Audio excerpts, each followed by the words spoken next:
Welcome, ladies and gentlemen, to the inaugural episode of We'll Burn Your Houseboat Down. Or your Lil Houseboat Down, I should say, seeing as that's who's joining me today.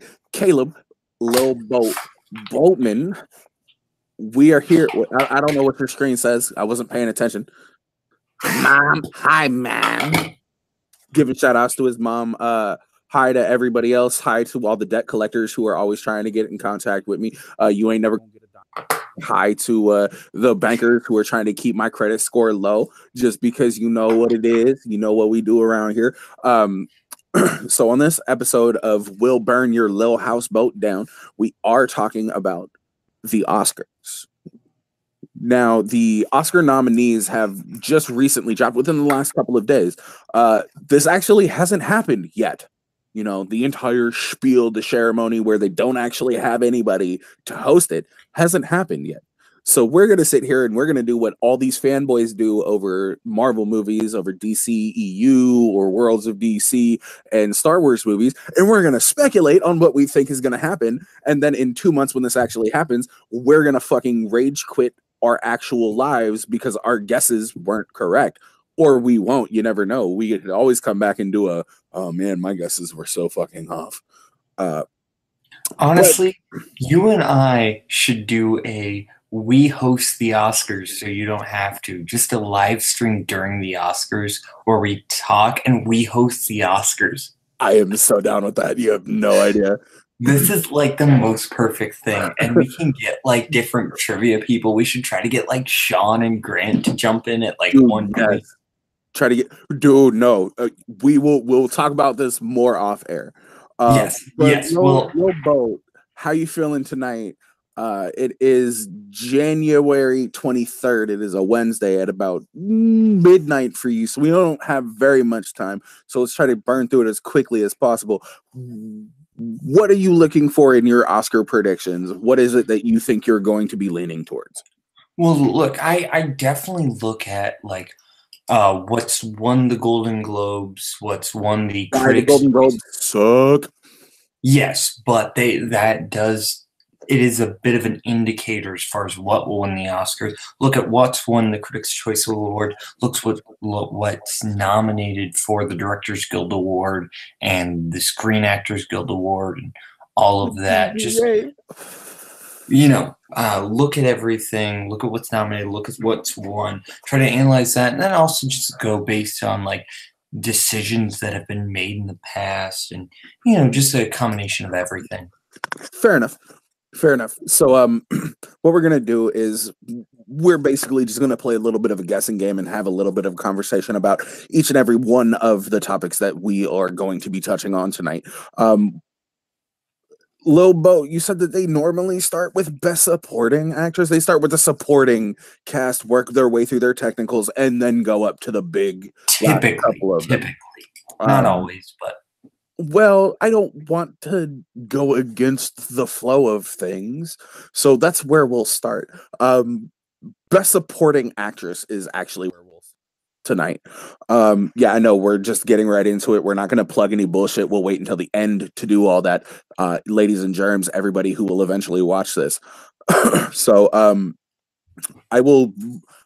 How about we go back and forth and we will read off the nominees and then give our choice and then listen to the other person's guess. And if we either disagree or we agree, we can have a quick little back and forth about it. So for Best Supporting Actress, we have Amy Adams for Vice. We have Mariana de Tivia for Roma. We have Regina King for If Beale Street Could Talk. And we have Emma Stone and Raquel Weisz for The Favorite. Who do you think is going to take Best Supporting Actress? I'm conflicted here. It's going to be one of these two women. It's either going to be Regina King for Beale Street or Amy Adams for Vice. Okay. I think Amy Adams has the advantage for being nominated 5 other times and not winning once, and I think she's great in Vice, but I'm gonna actually give the edge to Regina King because she won both the Golden Globe, Mhm. and she won the Critics' Choice Award. I think we need to kind of wait for what the BAFTAs and the Screen Actors Guild Awards say, and Okay. I think that'll definitely be a better indicator. But I think that right now I'm leaning towards Regina King for Beale Street. Okay, so we have one vote for Regina King for If Beale Street Could Talk. I'm actually going to go the other end of that spectrum and give it to Amy Adams, and that's because you can really see the way the Academy works, the way that their mind uh, is worked by the hamster wheel. You can see the thought process coming. Um, yeah, I'm gonna say Amy Adams, and if I'm wrong, I am 100% wholeheartedly not going to be surprised by it at all. Yeah, it could definitely be Amy Adams. There's also a lot of talk for Emma Stone coming out of The Favorite. I hear a lot of people mentioning that, but those aren't a lot of people in the circles of people who actually make decisions. Mhm. But the way And that people talk could influence that. the thing about Emma Stone is she's got two big things against her. One, she already has an Oscar. And Two, she she's was in the got movie another Aloha. co-star that'll be stealing votes from her. Because I think the two favorites are going to basically cannibalize each other there. It's understandable. It doesn't seem like it could be that too far fetched of an idea. But when I hear people talk of The Favorite, even if I listen to certain shows or certain podcasts, when I hear people talk about The Favorite, I don't hear them mentioning Raquel Weisz. I hear them mentioning Emma Stone. And I think Fair that's enough. the only thing that might give her a slight edge when it comes to it. I don't think, however, that she will beat Amy Adams. And if there's anybody in this game to beat right now for Best Supporting Actress, it would be Regina King. But Regina King never gives a bad performance in anything that she's ever been in. And I think the fact that she was finally acknowledged and nominated for Best Supporting is a big hint about what 2018 shows for films going forward. Uh, so let's head into Best Actor. Yes, And supporting actor. go ahead and read them off when you got them. Okay. Yes, supporting actor. So you got Sam Rockwell for Three Billboards. Oh, wow. I am on the wrong thing. That is last year, sir. Yeah, I was on the last year's one somehow. I don't know how I got there. My bad. Um, Okay. I swear I didn't send you the wrong link. That was just priceless. I'm glad this is live. Yeah. Okay, now I'm on the right thing. All right. We've got Mahershala Ali for Green Book, Mhm. Adam Driver for Black Klansman, Sam Elliott for A Star is Born, Sometimes There's a Man, Richard E. Grant for Can You Ever Forgive Me, and Sam Rockwell, not for Three Billboards Outside Ebbing, Missouri, but for Vice. All right. Personally, I have an issue with Mahershala Ali being nominated for supporting actor when I felt that he did more in the film Green Book than Aragorn did, than Well, I fucking think Viggo Viggo Mortensen Mortensen had more did. screen time, and I I think think that's the way. I think the only reason Viggo Mortensen had more screen time is because it was written by the character that Viggo Mortensen portrays. But I don't think that he actually had that big of a role when it came right down to it, because it's not about Viggo Mortensen's But character. if we're talking about in the world of the movie and taking everything out of that and Fair enough. just looking at I will give you that. Like I said, that's like the only gripe I have with it. That being said, um, I'm not gonna give my prediction to Mahershala Ali. It's nothing about his performance. He had an excellent performance when it came right down to it. I enjoyed his performance more than I enjoyed Viggo Mortensen's performance in that movie. Sam Elliott wasn't in the movie long enough. I haven't actually had a chance to see Kate. I heard Richard E. Grant did fantastic, and Sam Rockwell kind of really. it's Sam Rockwell. He's already gotten a nod. He's already gotten his Oscar. I'm gonna give Best Supporting to Adam Driver for Black Klansman. It just seemed like there was more of a story driven point for this character. The fact that he actually got to grow and show why this character was as important to the operation that him and Ron Stallworth were doing in Colorado in the 1970s. Spike Lee did an incredible job directing that movie, and I think Adam Driver knocked it out of the park. For me, honestly, I look at Best Supporting Actor, I look at the list, and the only one that makes sense to me is Adam Driver. Fair enough. Fair enough. As far as me, this is to me a three-way race. I think you're right with Sam Rockwell. I think he's definitely the one that will definitely not get the win. His performance wasn't really, his Bush was more incidental in this movie. He was a tertiary character more than he was a supporting character. Yes, he only had like 15 minutes in the film or some shit like that. And he's very good in those 15 minutes. He really is. He really is. Good George Bush, but I think all these other actors have more to do in the movie. So, and he already has an Oscar, so I think you can count him out. Richard E. Grant, Sam Elliott. Sam Elliott. I said maybe with the exception of Sam Elliott. Sam Elliott has just about as little screen time. But Sam Elliott's so old. I think he could actually win it. True, they want to give it to somebody before they die. I think Never die. You're from Washington, Sam Elliott.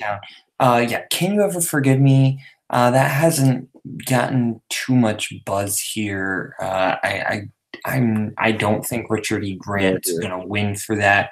I think it's going to be either Mahershala Ali for Green Book, Adam Driver for Black Klansman, or Sam Elliott for A Star Is Born. But gun to my head, if I had to pick one of them, right now I want to wait. I'm going to keep saying this. I want to wait for BAFTAs and Screen Actors Guild Award to come out.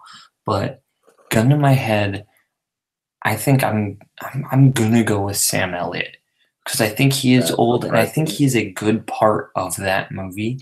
I think he may not be the most memorable part, but I think he does have some scenes in there. I think his biggest thing is he doesn't have like that one big scene, but I think neither does the only other one. Like I think his closest contender, which is Black Klansman, Adam Driver.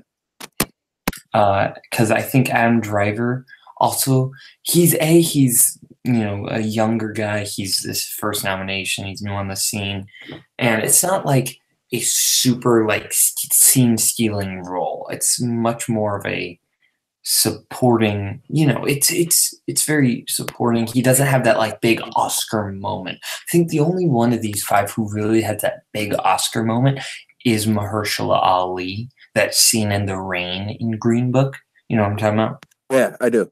Yeah, I think that's the big Oscar moment, but I think he already has an Oscar. He won for Moonlight, so I don't think they're going to give it to them. So yeah, I'm gonna go with Sam Elliott for A Star Is Born right now. Anyway, fair enough. Like I said, we can always revisit this and figure it out in the end. We can always come back and have a conversation. I'd love to revisit this with Dom. That'd be fun. Oh hell yeah! Especially seeing as I'm going to be doing one of these with Dominic, the movie nerd Rizzy, as well. So before we get into just this gigantic in-depth talk about whether or not one person or another is going to win Best Supporting Actor, I think we should move on and just save that for later. So we're gonna move on to Best Original Screenplay is the next up, and we have 5 for this. We have 5 noms for this.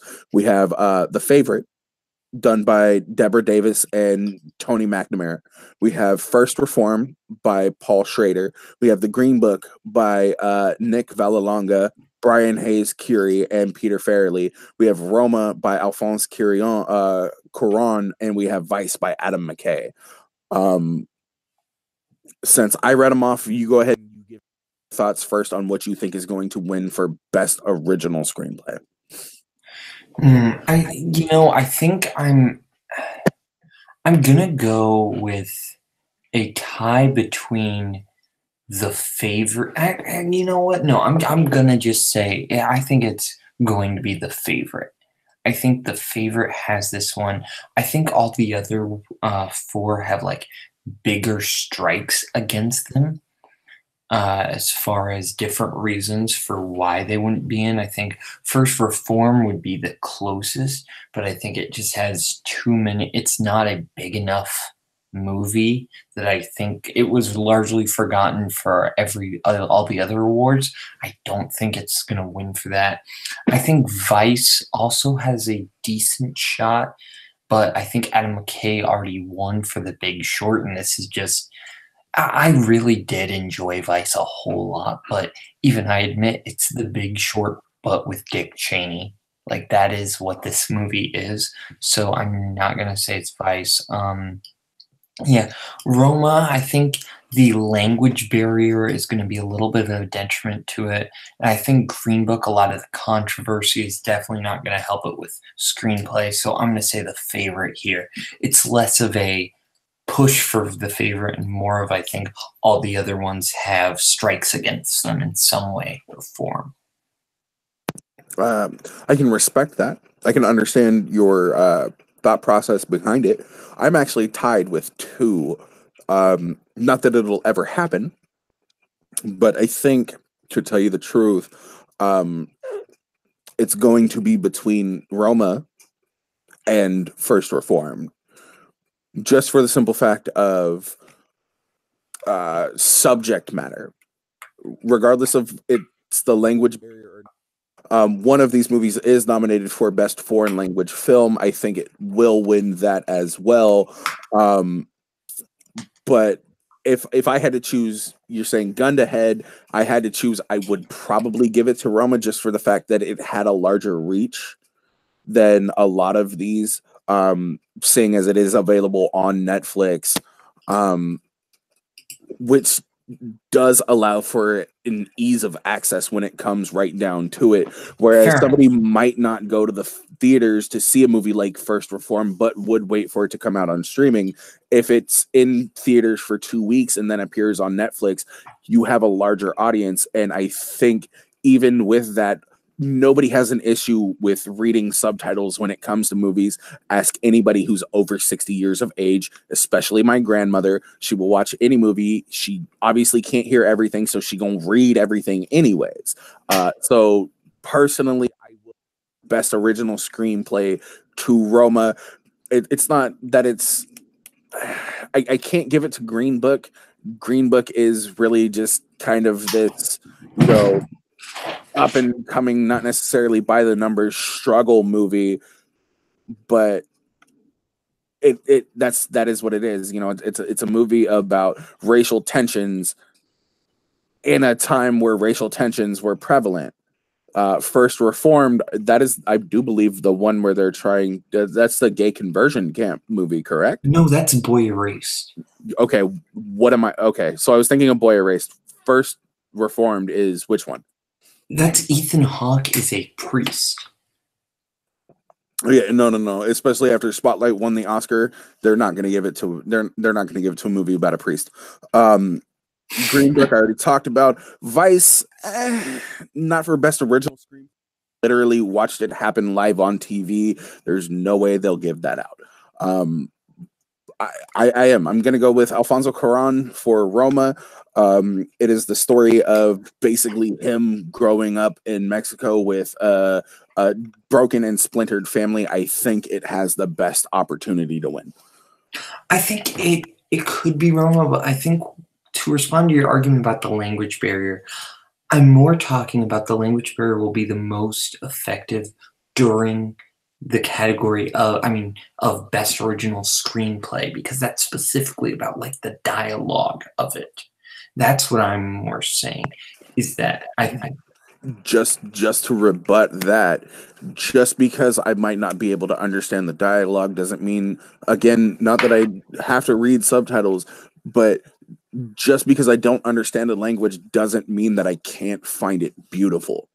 That's fair, but I think you also have to account for the fact that the dialogue is at least a little bit lost in translation. You're never going to understand it exactly in subtitles as somebody who knows the language and has grown up with the language, And I'll give because you there's that. never going to be a perfect one-to-one translation. No, there never will be. But I don't think the fact that we are expanding it to involve a movie that's done entirely in Spanish counts it out. I think the fact that it was nominated to be a contender means that it really did resonate with the people who Well, are choosing this category. yes, but the choosing this. voters of Best Original Screenplay are the screenplay writers. So when you're opening up to every member of the Academy, so the ones who are less like screenplay efficient, they might find different things like that. That's all I'm saying. No, I get it. I think we're approaching the same subject from different sides, Yes. and we will end up finding a middle ground. I think we I should. think Rome is my second choice, though. Fair enough. I'm sorry, which one? The favorite. Okay, you think the favorite? I don't think the favorite will win just because it's a period piece. We've seen too many period pieces. Yeah, but the Oscars love their period pieces. You've seen too many period pieces. But we're moving We're moving into an age where period pieces are becoming a thing of the past, and they should. moving into an age where last year the Post, Darkest Hour both got nominated, and those were fine period pieces, but were not some of the 10 best movies of 2017. We'll have to reconvene on that one because I don't agree with you, but I think we should move on to best adapted screenplay. I mean, I still like The Post and Darkest Hour, don't get me wrong, but I don't think they should have been nominated, no. I don't know if Gary Oldman should have won. Well, I'm talking about the movie as a whole. I think Gary Oldman probably should have won. Gary Oldman should have won for shit. There are so many movies I can think of. JFK probably. Yeah, I'll give you that. Dracula. Just Dracula's got a. I don't care what anybody says. Go ahead and flip me shit in the comments. Dracula has a fucking soft spot in my heart. But before we get sidetracked, Lil Boat, you want to read off our best adapted screenplay? Yeah. You've got A Star is Born and The Ballad of Buster. A Star is Born by Eric Roth, Will Ferrell, Bradley Cooper. Ballad of Buster Scruggs by Joel Nathan Cohen. Black Klansman by Charlie Weichel, David Rabinowitz, Kevin Wilmot, and Spike Lee. If Beale Street Could Talk by Barry Jenkins. And Can You Ever Forgive Me by Nicole Holstenfer and Jeff Whitty. So I'm tied between two. And I've seen A Star is Born. I've seen The Ballad of Buster Scruggs. I've seen Black Klansman. I have not seen all of If Beale Street Could Talk and all of If You Can You Ever Forgive Me. But I am tied between The Ballad of Buster Scruggs and Black Klansman. Go ahead. Oh, I'm just saying I'm tied between one of those, but not the other. My guess is you're probably tied between Black Klansman and If Beale Street Could Talk. And at that point in time, my choice is actually going to be Black Klansman. I think it's the best from what I've been able to deduce and what I've been able to study, the best transference from page to screen adaptation of a story that has happened or a story that might have happened. But we actually know for a fact that, Ron Stallworth was a part of this, and granted his name's not on it, but him and Spike Lee talked, and I think that brought another dimension to that entire film. I am actually going to give my best adapted screenplay nominee. My choice for the winner is Black Klansman. That's fair. I think Ballad of Buster Scruggs doesn't really have a shot. I'm very happy they nominated because I really enjoyed that movie, and it would probably be. I'm not sure if it'd be my pick to win, but I heavily enjoyed it, and yeah, my pick, like, as far as what I like most, that'd probably go to, out of these 5, Black Klansman. But I think it's going to be either Black Klansman or Beale Street. I think Beale Street, I it's called that, by the way. what? Yes, you did. You did. Beale Street has an advantage. It won the Critics' Choice Awards for adapted screenplay. And the other thing is, there's been a lot of people saying it really should have been nominated, and I think for Best Picture, and I think the Academy kind of felt bad. They might feel bad that it wasn't, so they might give it a win for that. And I think it's also possible that, but I think it is also possible that they might give it to Black Klansman on the account of how many times they've screwed over Spike Lee. So if gun to my head between those two, I'm gonna say Black Klansman. We are in agreement. Yeah, I think that's the first time so far we've actually been. It is. It is. I'm not going to spend a whole lot more time on this. As a fact, we are actually going to move on to the next one, which is Best Makeup and Hairstyling. This is real quick. There are only 3 nominations for this, and I think that there's really only one standout winner. Yeah, I think we can just say the winner. Oh, okay. So it's Vice.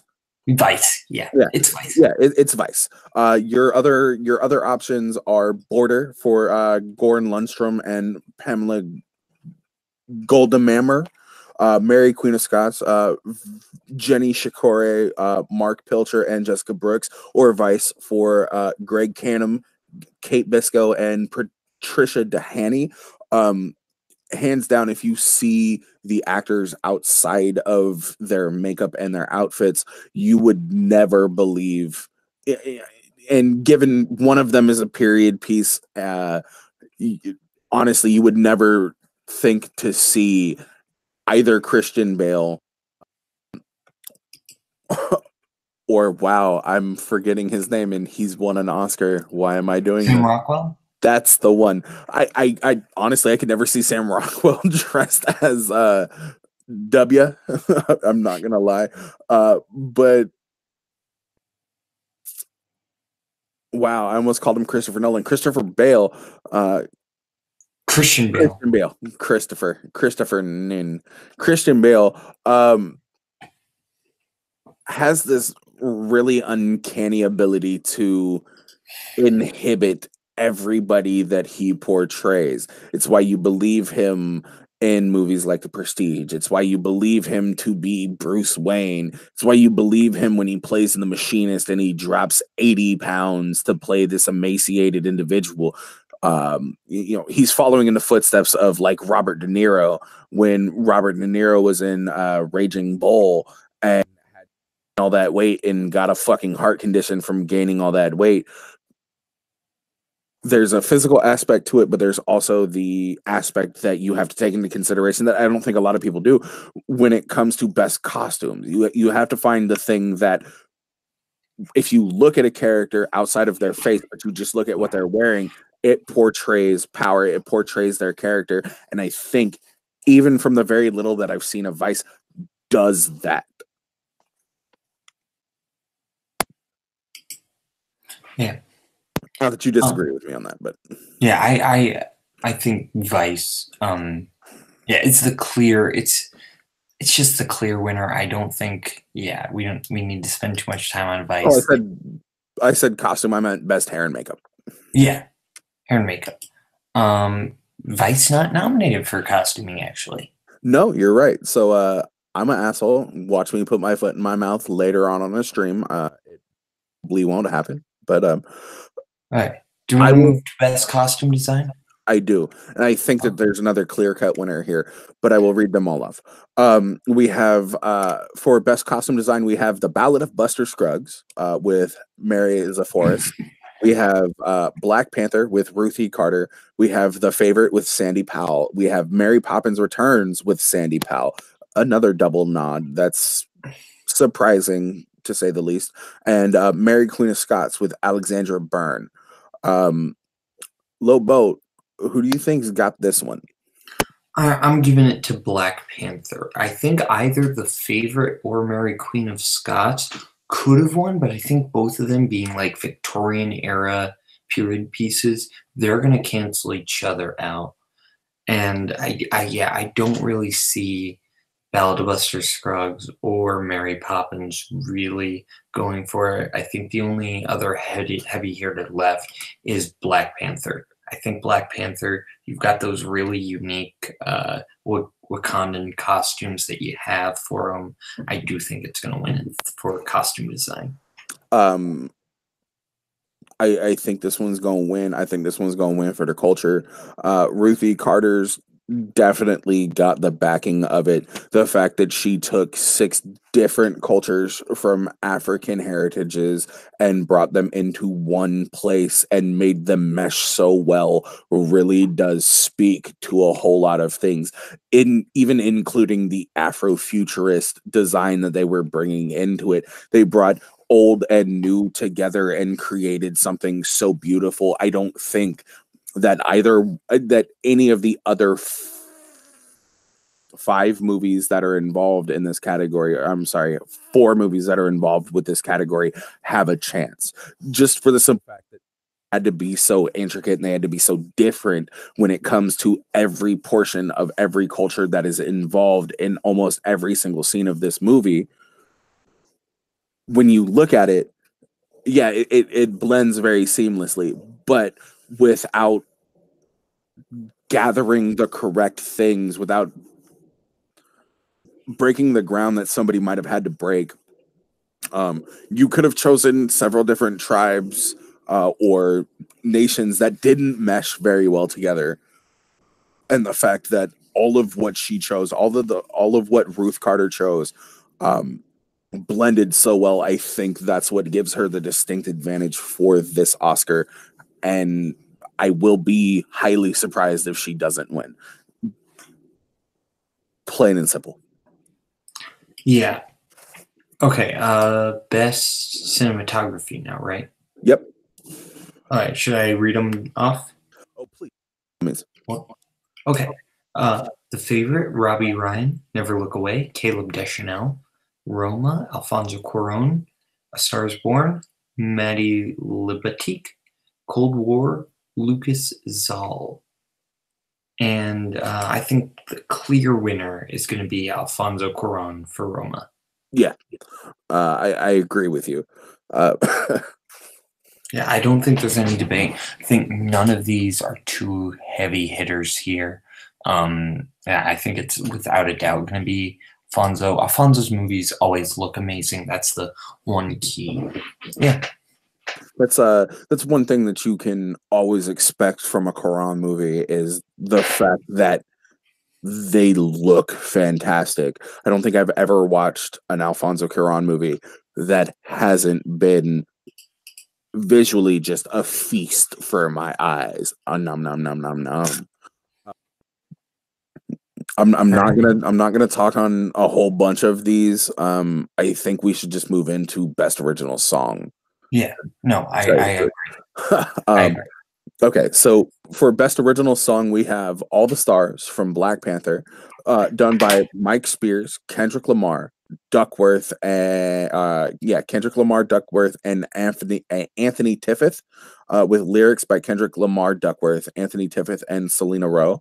We'll have All Fight from the movie RBG. Music and lyrics done by Diane Warren. We have The Place Where Lost Things Go from Mary Poppins Returns by Mark Shaman, lyrics by Scott Whitman and Mark Shaman. We have Shallow from A Star Is Born, music and lyrics by Lady Gaga and Mark Ronson, Anthony Rosamondo and Andrew Wyatt. Or we have When a Cowboy Trades Its Stars from The Ballad of Buster Scruggs, music and lyrics by David Rawlings and Gillian Welch. Who you got for this one? I think I know who you have for this one. I think it's obvious. It's going to be Shallow. Yeah. All the Stars could get it because it was a minor hit on the radio, but it's going to be Shallow. It's right. It's still a hit right now. I think it's still in the Billboard Hot 100. It's a very popular song. It's got that melody that gets in your head. Yeah, it's Shallow. I can't disagree with you. I honestly think it's gonna win. All the Stars is the better song out of all of I those agree. I choices. agree. Because I've listened to Shallow about 2.5 times and had to turn it off because it got on my fucking nerves. Whereas I can listen to Shallow, or I'm sorry, I can listen to All of the Stars about 100 times, and I listen to it about 6 times a day when I'm at work. But no, that the Academy would probably lean, we're going to end up seeing Shallow win. And that sucks. It's a good song. I don't think it's the best song out of all of these movies this year. um, so let's move it right along to Best Original Score. This one, um, I've been paying a little bit more attention to scores in movies instead of just soundtracks lately. So this one, I have a tie on this one for it. And we'll get to that later. But best original score is Ludwig Göransson for Black Panther, Terrence Blanchard for Black Klansman, Nicholas Britell for If Beale Street Could Talk, Alexander Desplat for Isle of Dogs, and Mark Scheiman for Mary Poppins Returns. Personally, I'm I'm gonna have to go with the culture again. I'm gonna have to give this one. It's a tie. It really is. It's a tie between Black Panther and Black Klansman for me. But what does more for me in the movie when I watch it, when it comes to the score, is Black Panther. Not necessarily just the soundtrack itself, but the score also. There are very tense moments, and Terrence Blanchard does a really good job in Black Klansman. But with Alexander Goranson's or I'm sorry, with Ludwig Göransson's score, I feel it. I'm there. I'm brought into every single scene where I think sometimes when it comes to Black Klansman, with his score, I might be taken out of the situation. I don't know if that's what he's trying to do, but that's what ends up happening. Yeah, I think for this is really tough because my pick to win would have been Justin Hurwitz for First Man. He didn't get a nomination despite winning the Golden Globe and the Critics' Choice Award. Hashtag snub. So then I think this is really tough. My favorite of these scores is Terrence Blanchard for Black Klansman because I think his score for Black Klansman was super awesome. Like it sounds so cool. It's like a mix of orchestral and like this 70s like exploitation movie soundtrack. Yeah. It sounds so good. But I'm gonna say Ludwig Göransson for Black Panther. I think that's one versus going to be the fact that this is the only movie. Yeah, I'm still gonna say that because I just think that they're gonna give it to Black Panther, though it could be Black Klansman. This is the one where I'm not really sure. I need to wait for like the BAFTAs and the BAFTAs really. Okay. Let's move on to best documentary feature. And I know that we both probably have a big old bone to pick with this category. Yeah, no, the two best documentaries of the year not nominated. Yeah. Two of them. Yeah. 3 Identical Strangers and Won't You Be My Neighbor. Both of them. The fact that Won't You Be My Neighbor wasn't nominated is one of the biggest disrespects I've ever seen, honestly, in the history of Oscars. One of the 10 best movies of the year, in my opinion. Mm-hmm. Not even best documentaries, best movies in general of the year. It made my top 10 list. It made my top 10 of 2018 list. Yeah, just barely snuck in my top 10 at number 10, but still. It was my number 7, but I mean the fact that it still made so many people's lists and the fact that it wasn't nominated, I'm not going to spend any more time on this one than we really need to. I think Honestly, I don't even feel like you need to name every single nominee. no, and we're not.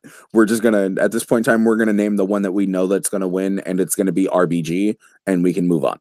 It could be Free Solo, the mountain climbing one, but it's probably going to be RBG. It's going to be RBG, especially in the world of the especially in the political climate that we're in right now. It's going to be RBG. And I think the criticism to Free Solo is going to be it's a very apolitical movie. yeah, nobody wants to watch. Even though I've heard so many good things about Free Solo, I think RBG is going to win. RBG's got the momentum behind it right now. Yes. Okay. Can I read off Best Animated Feature? I mean, you can. We know what's going to win this, but yes, please, by all means, do. Okay.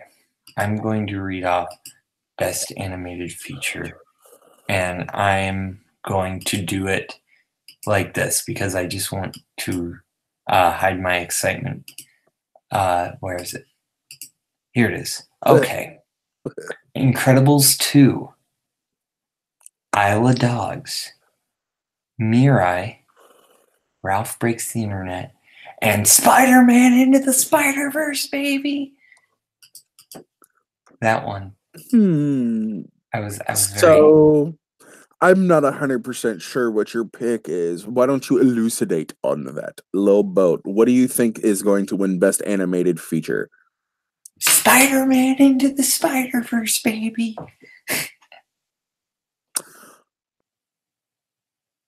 I don't know. I think that it could possibly be Spider-Man Into the fucking Spider-Verse. Yeah. Honestly, I was worried that Spider-Man wouldn't get a nomination. I wasn't. Not after I wasn't. Not after I watched that movie. If they didn't offer Spider-Man Into the Spider-Verse a Best Animated Feature nod, I wasn't going to watch the Oscars this year. There was no.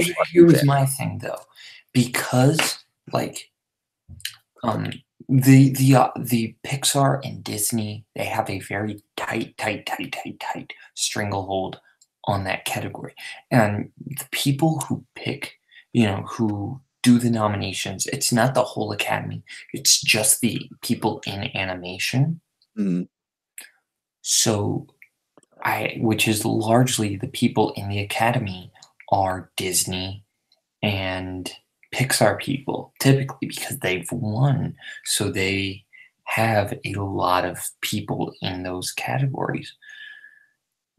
So I was very worried about that. But that said, I'm very, very happy that Spider-Verse did get a nomination. I think that it has a nomination. It is going to win. I think the fact that they fucking blew through barriers when it came to animation styles, the fact that they brought down their frame rate for certain scenes, the fact that they animated it like it was a Looney Tunes movie, the fact that they animated it like it was an anime, the fact that they animated it like it was a legitimate comic book with the hashings and the Bandai dots, the artwork in this movie alone speaks on levels that I don't think a lot of people will pick up on. And that's not to take away from anything that any one of these other movies have done, but not enough people saw Mirai. I'm sorry. I know Whitney Seibold and Bibiani thoroughly loved that movie. And they are the only reason that I will watch that movie. Shout out to the critically acclaimed podcast. But The Incredibles 2, no, I'm sorry. What you did was you literally just took you basically took your first story from your first movie and gender swapped it. I'm cool. You miss me with all that bullshit. I liked Incredibles 2. It should not win, and I will be very mad if it wins. The only thing that's really good about The Incredibles 2 and the only thing that's really original about Incredibles 2 is the fact that the baby fights a raccoon. Let's be real. I still really enjoyed that movie, but I agree to disagree.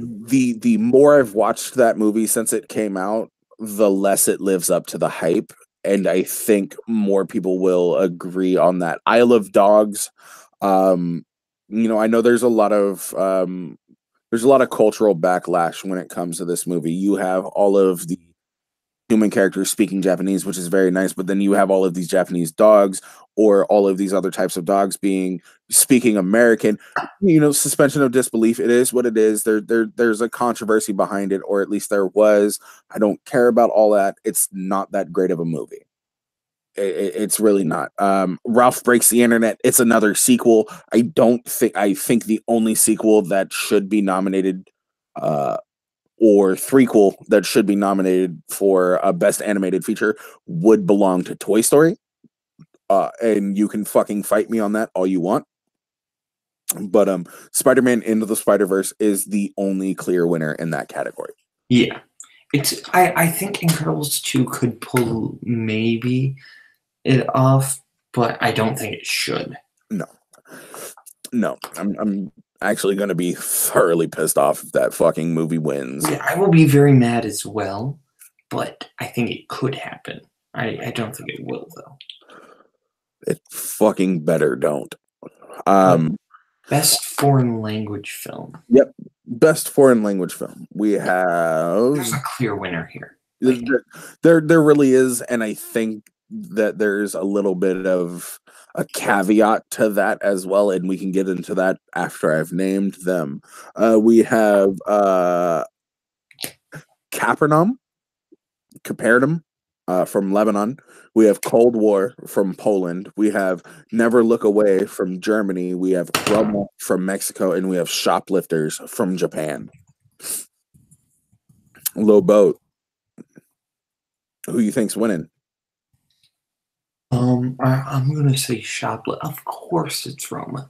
Of course it's Roma. Like it was nominated for Best Picture. It's going to win Best Foreign Language. Like there's no question about it. You give your thoughts, and then I'm gonna just fact check a stat that I'm pretty sure is true. That's completely fine. My thoughts are not going to be that long, so I hope that your fact check is very fast. When it comes to all of these, it's not that the less obscure of them is the one that will essentially win. I think it's actually the opposite when it comes right down to it. When it comes to a foreign language film, I think it's the one that everybody has generated a buzz about will probably win, and it's because it's the one that most people have seen. And if it's nominated in multiple different categories, it's probably the one that's going to win.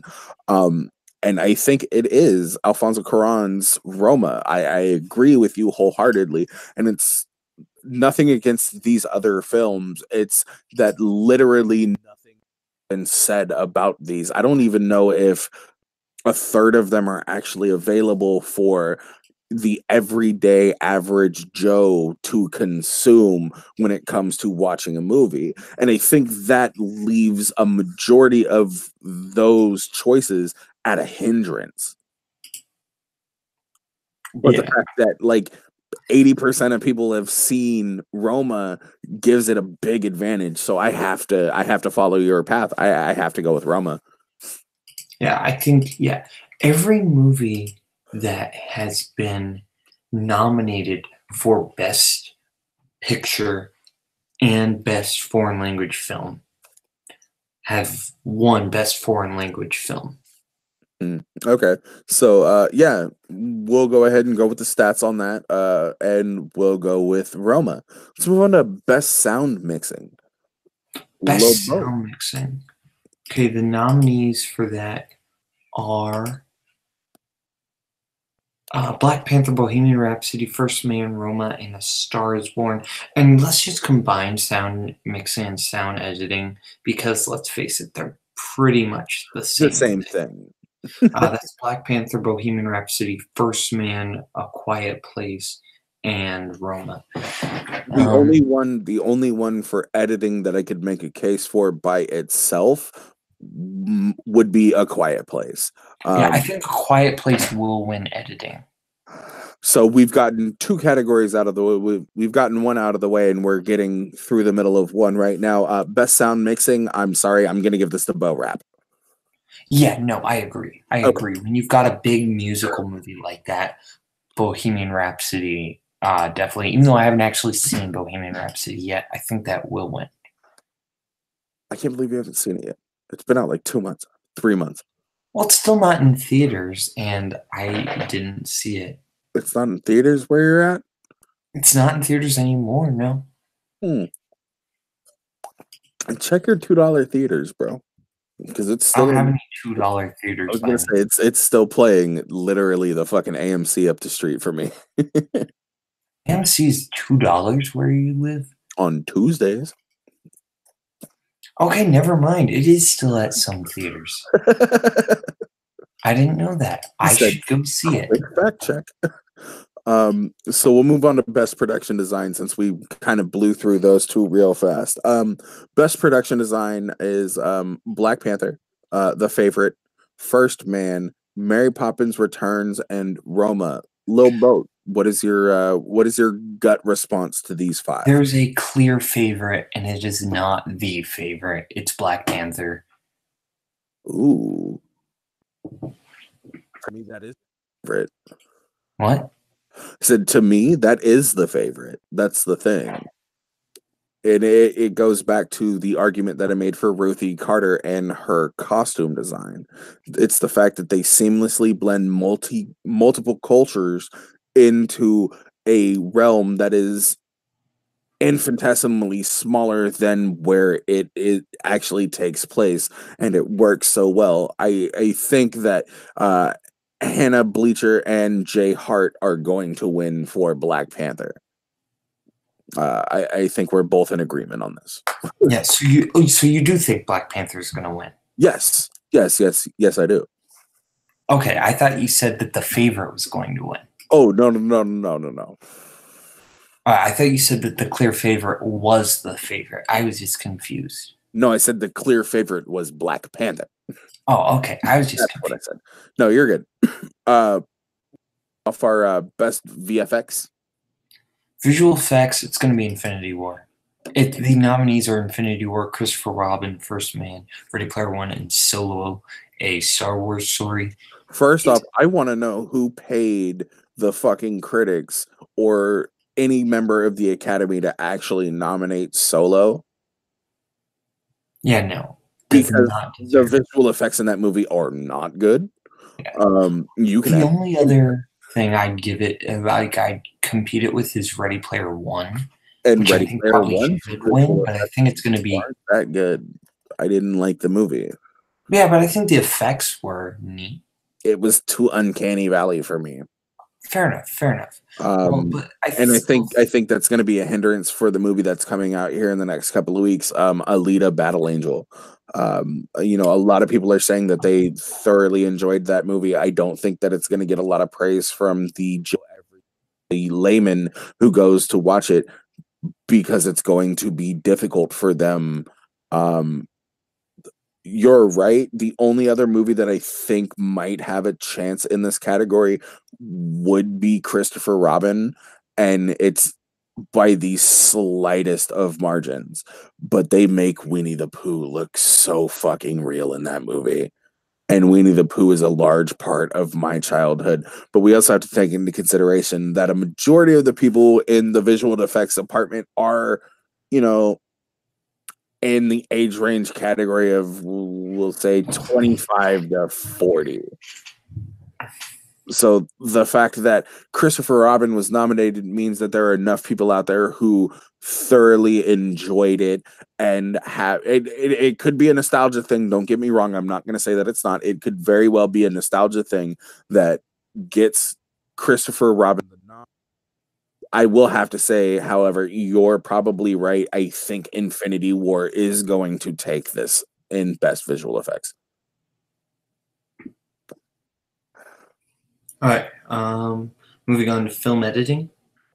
So, film editing, we have Black Klansman, Bohemian Rhapsody, The Favorite, Green Book, and Vice. Yeah. Should I say my pick? Yeah, by all means. If I read, you pick first. If you read, I pick first. Fair enough. I'm between two, and I'm between Vice and Black Klansman. I want you to give your thoughts because I'm still kind of deciding between Vice and Black Klansman. Okay. And I can, I'm sorry, I didn't mean to interrupt you. no, it's fine. I was just gonna say I can be easily swayed on this one, so I want you to give me the best argument for whatever you pick. Okay. It's gonna come as a surprise because neither one of those is really my choice.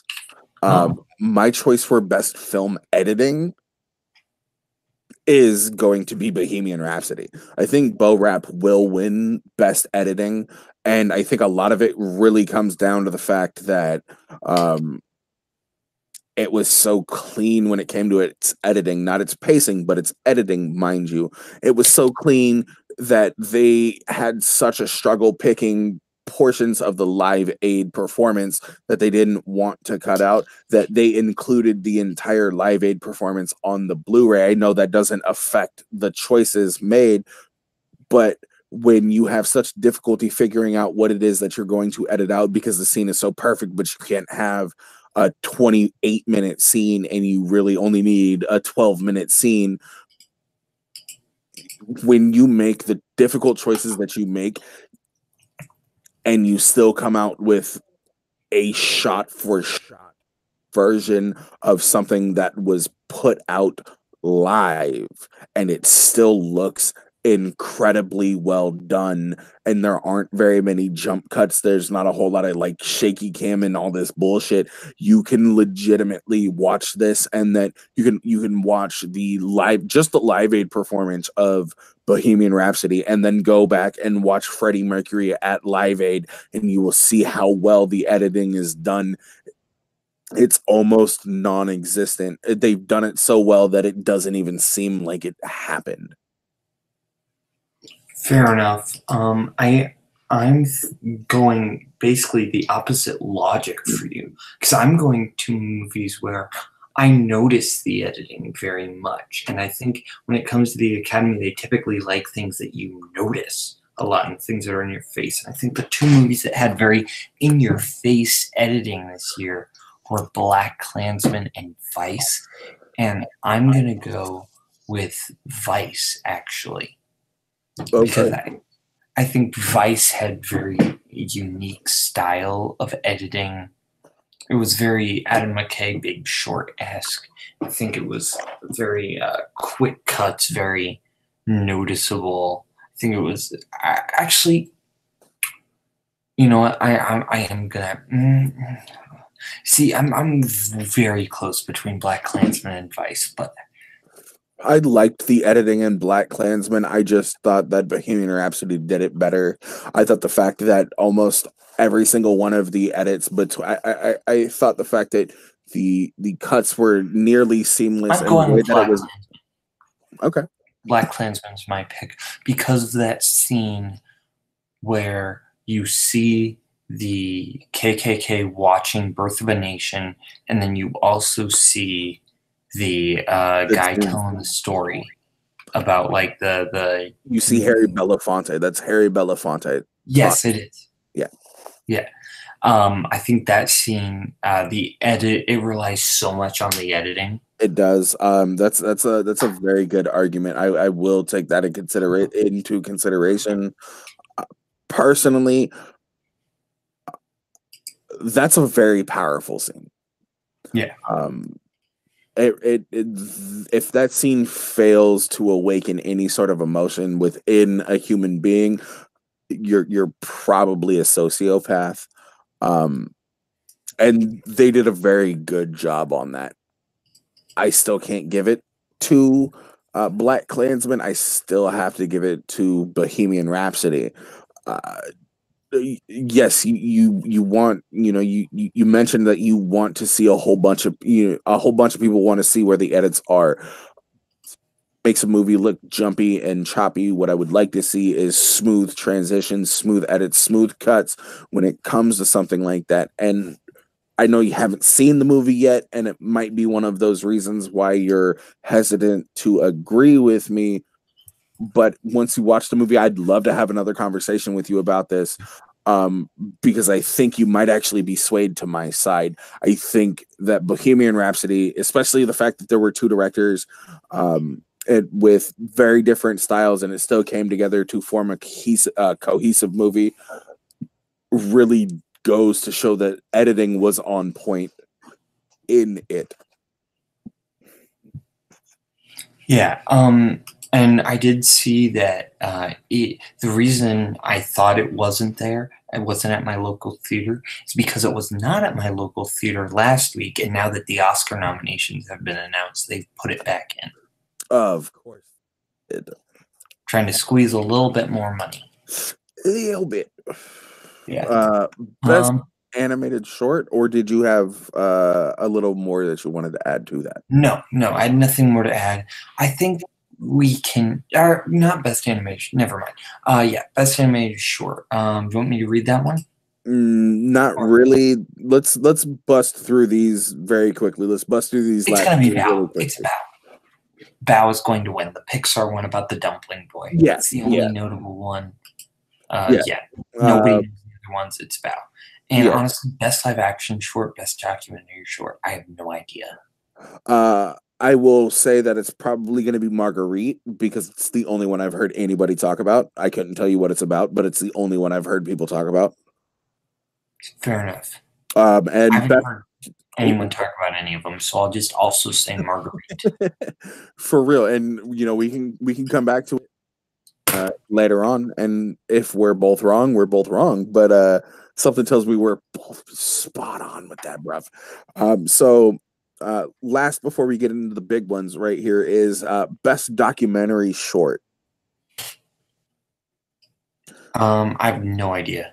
Yeah, neither do I. So just based on a title, if you had to choose purely based on a title, I will say period, end of sentence. That's exactly what I was going to go with as well. So congratulations, period, end of sentence. I think that is a quote actually from Malala Yousafzai. I believe, yeah. So I think it might be about her. Which is fantastic. And if we're both wrong, well, then we just look like idiots on the internet, and there's not a whole lot we can do about that, because it's the internet and we're both idiots. So best actor, best actress, best director, and best picture are left. Okay. So wait, that's all that's left? Yep, you're right. Okay. So best actor, actress. All right, so let's start at actor and then work our way up. I'm down with that. Okay. So actor, we have Christian Bale for Vice, Bradley Cooper for A Star Is Born, Willem Dafoe for At Eternity's Gate, Rami Malek for Bohemian Rhapsody, Viggo Mortensen for Green Book. This might not come as a surprise to very many people. I think I know your choice, but my choice, legitimately, just based off of performance, this is a man who embodied the character. This is a man who lived, breathed, and did everything he could to become the legitimate greatest frontman of a rock band of all time. Rami Malek has my choice. The movie might not be that great, but his performance in that movie is what accelerates, is what shoots that movie to greater heights. Rami Malek for Freddie Mercury in Bohemian Rhapsody has my choice for best actor. I'll admit, I have absolutely no idea who I think is going to win. I think it could either be Bale, Cooper, Malek, or Viggo. I think they've all got very good arguments for them. I think the one who's winning Golden Globes and Critics' Choice Awards is Christian Bale, and he already has an Oscar, so that's like the big thing against him. But Rami Malek does have that nom for Bohemian Rhapsody, but he's also so young, and that movie is getting so much hate right now. We can't bring age into it. Anna Paquin won an Oscar when she was like 11 years old. Yes, they do like super young performances, but when they're like 20, very rarely do like people in the 20 to 30 range win. I think the only time that's, especially in the leading categories, I think the only time that's ever happened was Adrian Brody.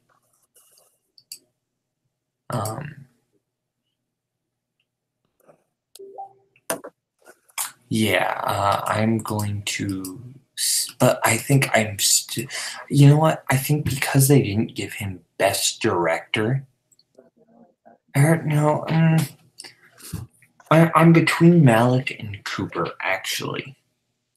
I don't think it's going to be Cooper. I don't think his performance is that strong. And I think the fact that this movie's been remade 4 times and it hasn't performed as well as they wanted it to, it's not going to.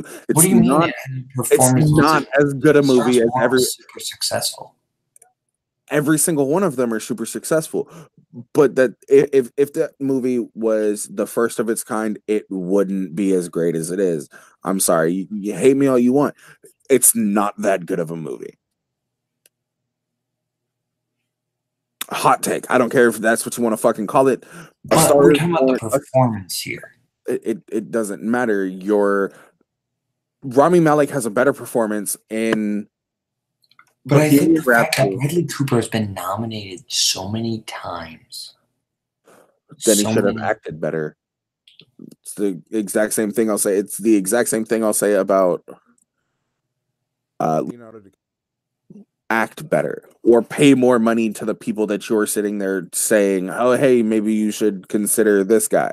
But the fact that he's been nominated so many times, but you don't see Rami Malek sitting there in movies like the Hangover franchise. You know, granted, he hasn't done a Hangover franchise movie since 2011. It doesn't matter. It's the fact that he was in them.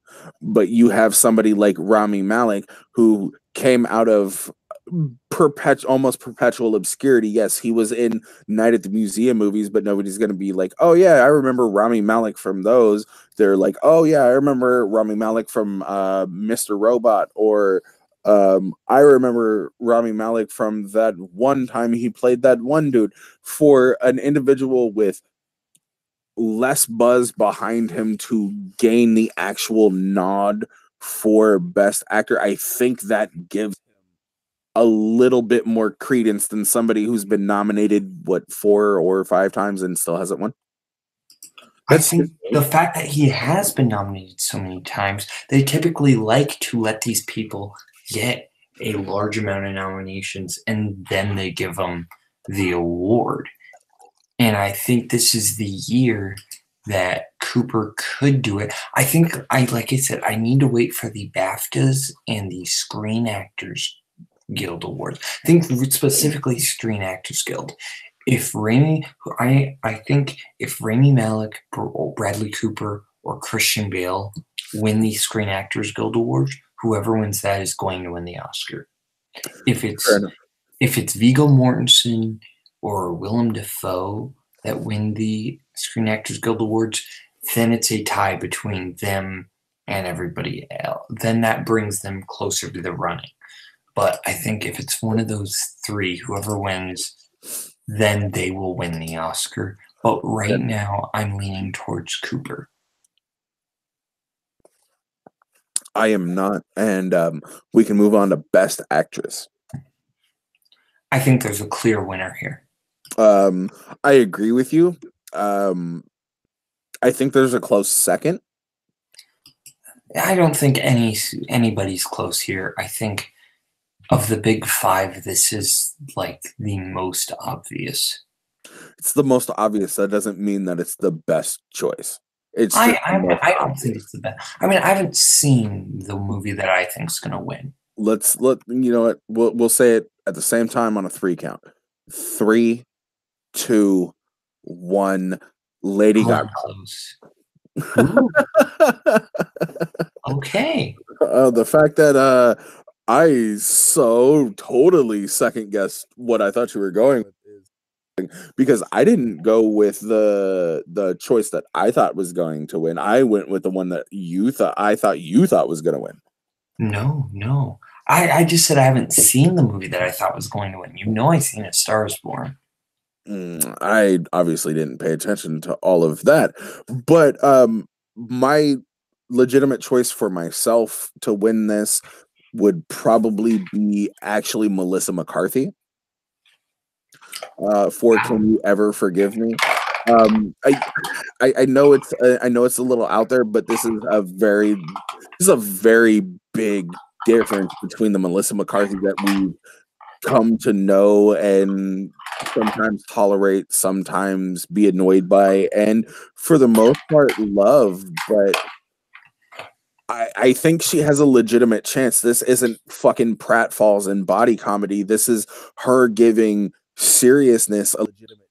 And I think when she does seriousness, she has the possibility to be a great actress. And I've heard nothing but positivity from people who have watched this movie. Yeah, I'm gonna go. I'm gonna go Melissa McCarthy for "Can You Ever Forgive Me." I can't remember the character's name that she plays in it, which is unfortunate. But yeah. Yeah. I'm going with Glenn Close. Let me tell you why. Glenn Close is going to win this because if you remember the Golden Globes, now my personal thing about the Golden Globes is I don't think they matter because they always give it to the most popular actress or That's because actor. the Golden Globes don't matter. They don't because they care more about popularity. It's a popularity contest. So I thought it was going to go to Lady Gaga. I thought Glenn Close could still pull off the Oscar, but she has no shot at the Golden Globes. And Glenn Close won the Golden Globe for The Wife, a movie that nobody saw. Didn't she tie?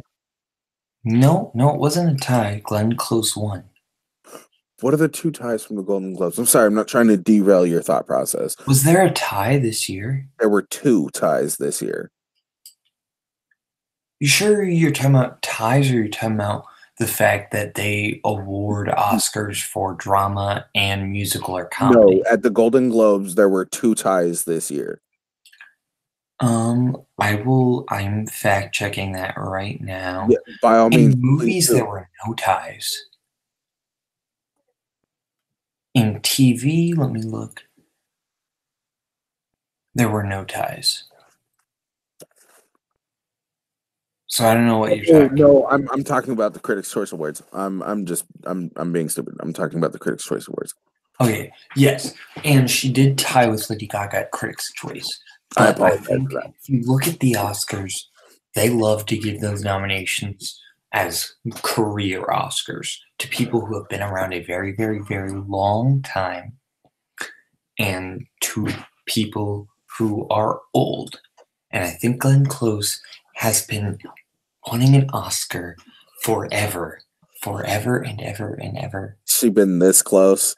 She's been this close and never gotten it. And now they're just like, hey, yeah, you're almost done. She is going to win.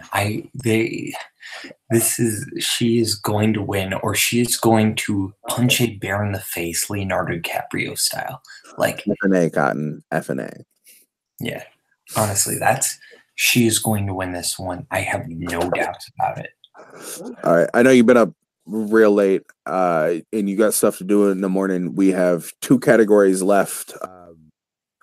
I will take the best director, and you will read off best picture. So best director is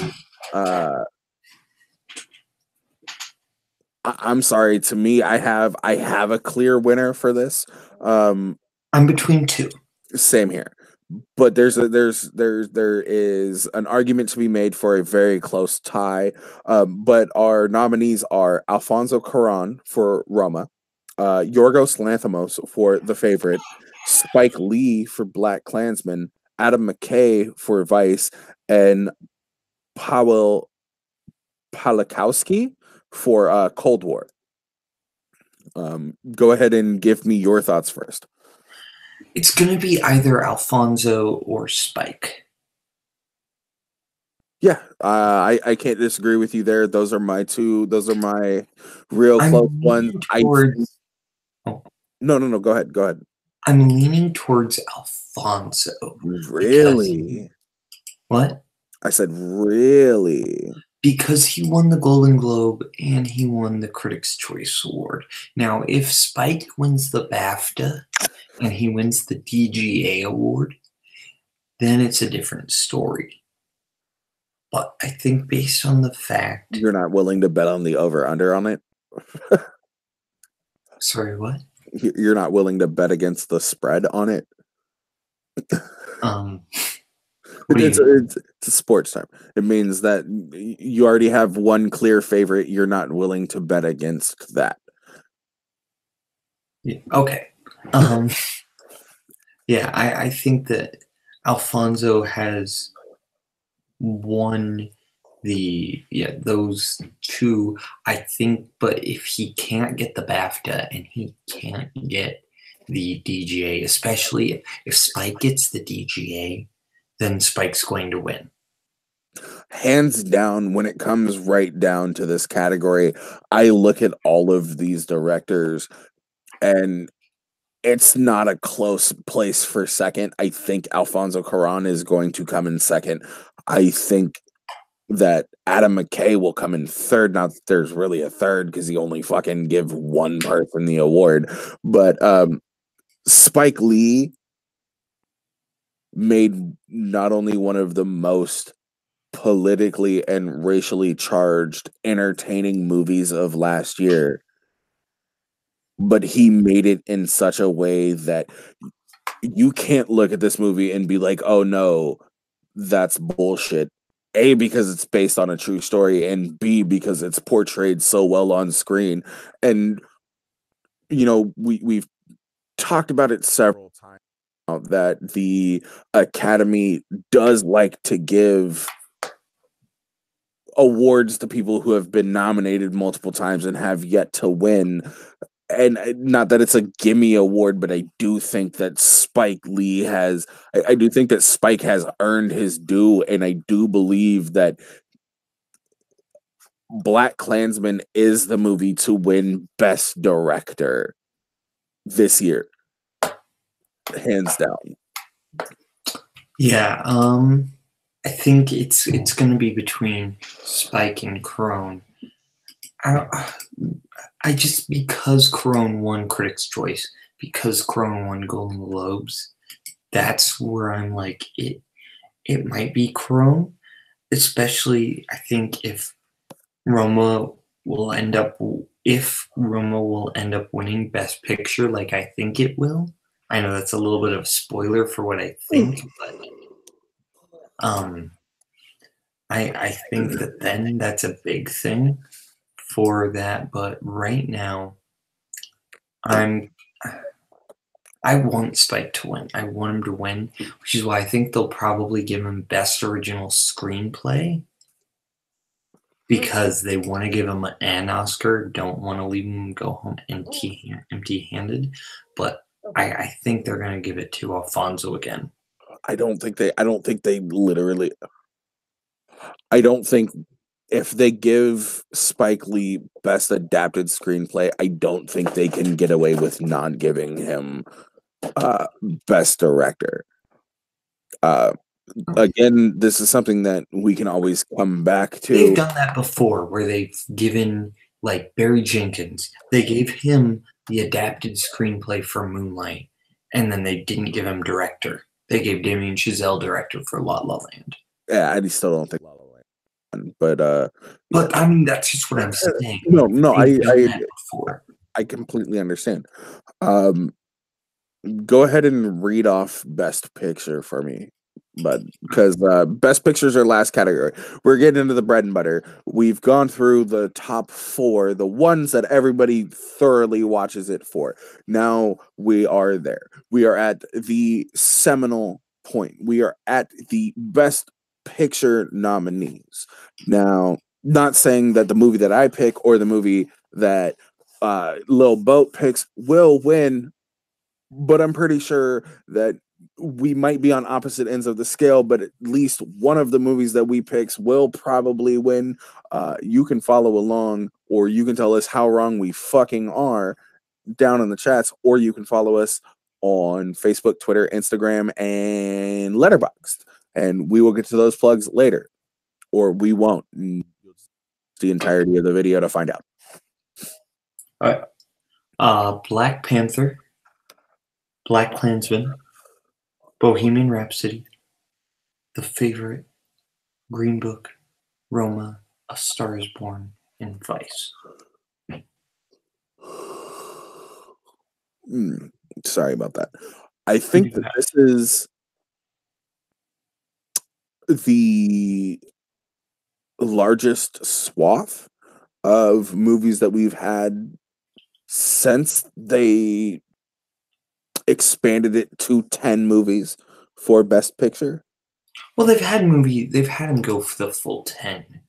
Oh, have they? Okay, And then they had I 9 last hell year. were wrong. Did they really? Well, and Yeah.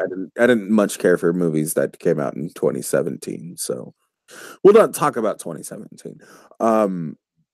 We have what, 8 good movies? Is it 8 or 7? It's 8, right?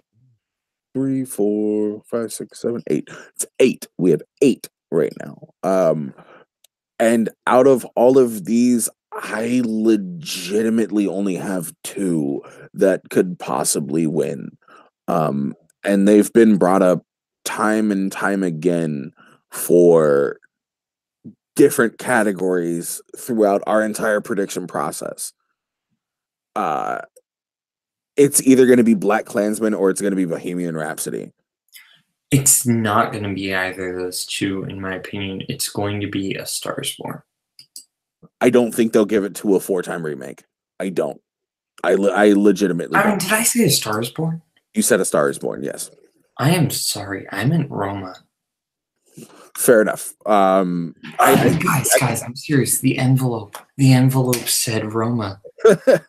It said Roma. I'm sorry. Roma, you won. Roma. Adina Menzazel.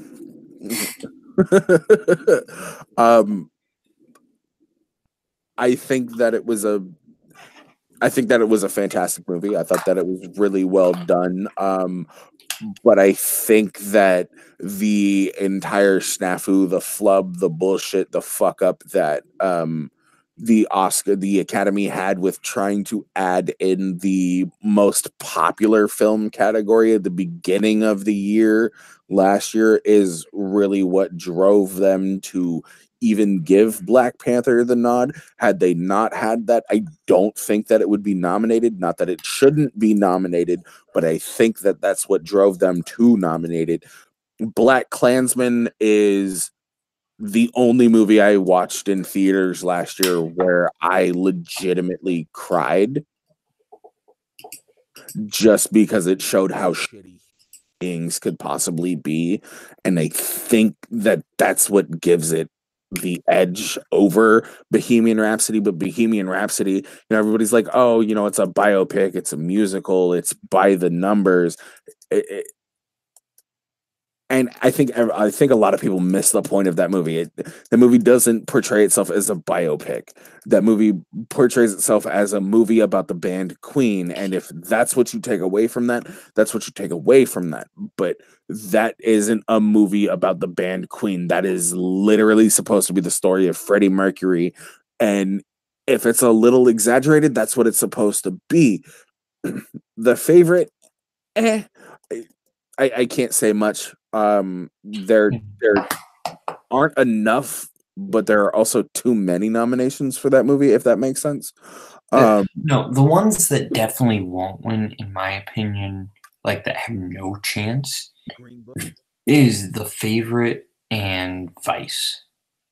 Yeah, I don't think Vice is gonna win. I don't think the Green Book's gonna win. I think with all of the backlash that's come out in the recent months, with it, especially like the fact that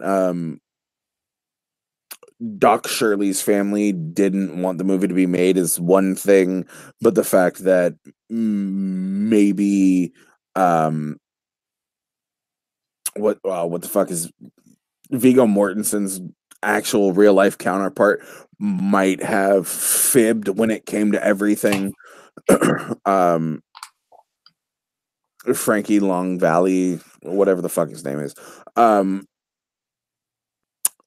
might have portrayed himself in more of a superheroistic fashion than was actually what happened. Yeah, there are quite a few things surrounding Green Book. I don't think that it's going to win. Roma does have a very good shot. And I'm not going to go against the point that I made earlier for the fact that it was nominated for both best foreign language film and best picture. But A Star Is Born, there's no chance. I'm sorry. This is the fourth time this movie's been made. It's not going to win an Oscar. If it wins an Oscar, I'll eat my fucking shoe. So Star Is Born probably won't win. Vice, I think, is a little too political. It doesn't matter whether or not it's political about right now or it's political about something that's in our very recent past. I think it's too political, and I think that's the reason why it won't win. I think Black Klansman, while being overtly political, is political in the proper way. It shows the fact that there is not really a disconnect from racism in the 70s to racism in the nows, and it does it in such almost this over fantastical way that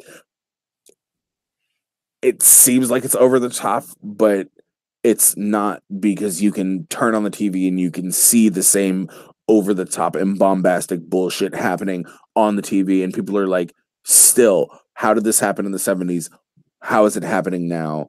What the fuck? And that's why I'll give it to Black Klansman. Yeah, I'm gonna say that right now my number one pick is Roma, but it could be Bohemian Rhapsody, Bohemian Rhapsody, or A Star Is Born. But I am going to say Star Is Born is not going to win. Star Is Born is not. Here's the thing with The Star Is Born, though. The thing about A Star Is Born is that, remember in 2012, actually 2013, when Argo, when Ben Affleck was not nominated for Best Director, but he was nominated for but Argo did win Best Picture. That's because Argo was a better film than Affleck was a director? But I think a lot of people attribute it to the fact because Argo was not winning as many picture awards. What was winning picture was like Life of Pi and different things like that. But a lot of people attribute the fact that Argo won because the Academy didn't nominate Ben Affleck for Best Director. And I think that's what could happen, but I think it's going to be, right now I'm saying Roma, because it doesn't have the big strikes against it for historical inaccuracy that Bohemian Rhapsody and Green Book do. And I think Bohemian Rhapsody and Green Book have such controversy around them due to the fact that Bohemian Rhapsody is also directed by Bryan Singer. That does not help the movie. Let's be real. It doesn't matter. The fact that there are two directors on the film is what should count. Granted, I know a whole lot of people are going to sit here and try to gravitate towards the fact that, and there are quite a few people on my friends list who have gravitated towards the fact that it shouldn't have won Golden Globes, it shouldn't have won a Critics' Choice Awards, and it shouldn't even be nominated because of Bryan Singer. Let's be clear. If the fucking facts tell the truth, fuck Bryan Singer. But take away from the fact that the movie is good. I'm not asking. I'm not talking about my vote here. I'm talking to you. This is me talking to the general audience, and I'm not asking anybody to separate the art from the artist. I think that's a bullshit cop to it. But I think what people have to realize is the fact that he was removed from the film and they brought an entirely new director in to finish the movie.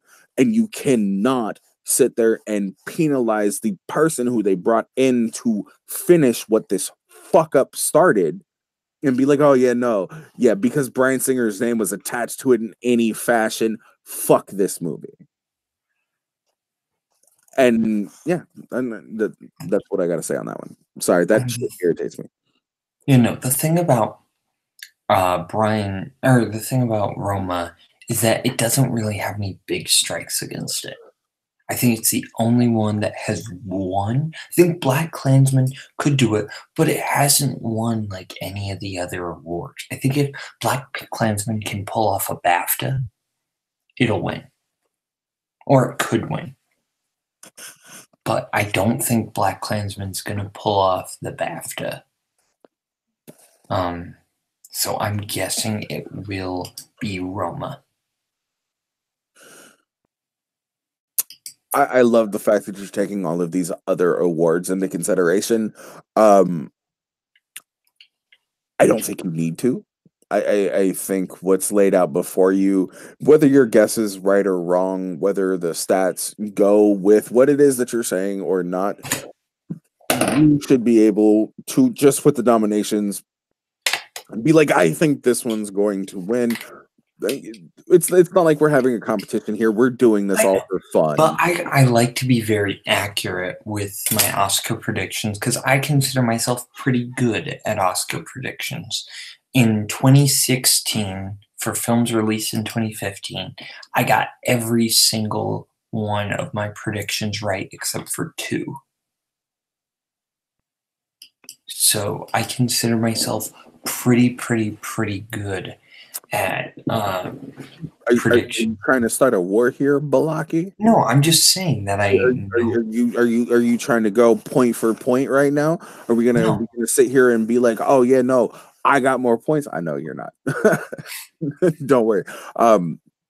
I think we should come back to it.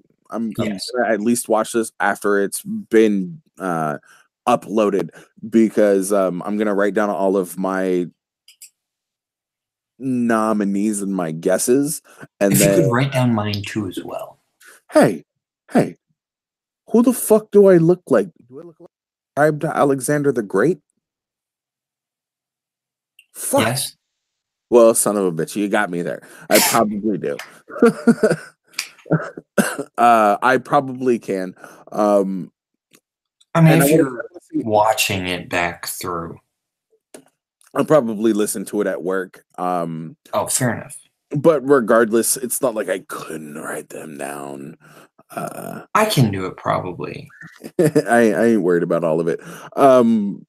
I mean, we could both do it, and then we can be like, no, you're wrong. This is what you said, and this is why you're wrong, because both of our lists are completely inaccurate at the end of everything. But let's give... I'm sorry, say what? I said we will see. And I better go to bed, because I have to wake up in 5 hours. That's what I was saying. I was going to say, do you want to give some quick plugs real quick? And then find me Caleb Boatman on Letterboxd because I want more followers on Letterboxd. That's really all I care about. Also, Caleb Boatman on YouTube and trivia things, but really follow me on Letterboxd because I want more people on my Letterboxd. Yeah, I only have like 3 followers on Letterboxd, and well, that's because you don't log anything or read. I don't care about their opinions, so I don't care about my Letterboxd. But you can find me on Letterboxd at JBR253. You can find me on Facebook at JBurns. You can find me on Instagram at _Burns. You can find me on Twitter at JBurns253, and yeah, you can find me doing a little bit more of the talkie talk with a couple of my friends now that I've got my YouTube live and my YouTube streaming set up, guys. It might not be on this one, but it'll be on one of the channels. It probably won't be this one because we have 0 subscribers. But if you liked what the fuck we said, follow us somewhere. But do me a favor, don't follow Lil Boat on Letterboxd just because I want to see him suffer. But Wow.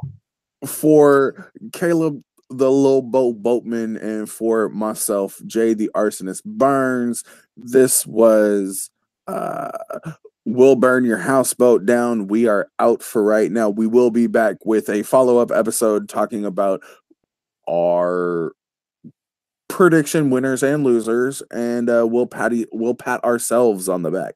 Until then, go fuck yourselves.